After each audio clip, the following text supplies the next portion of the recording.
Hello everybody, this is Dr. Adriana Lopez. Thank you so much for being with me in this fourth video. So today we're going to start talking a little bit about indirect bonding and some biomechanics and tooth movements and arch wires.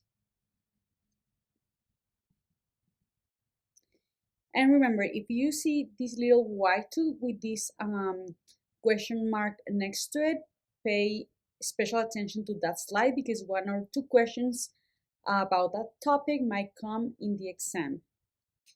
So first, let's start talking about indirect bonding.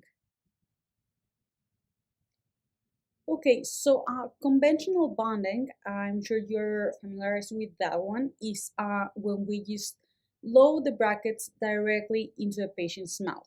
So today we're going to talk a little bit about indirect bonding because the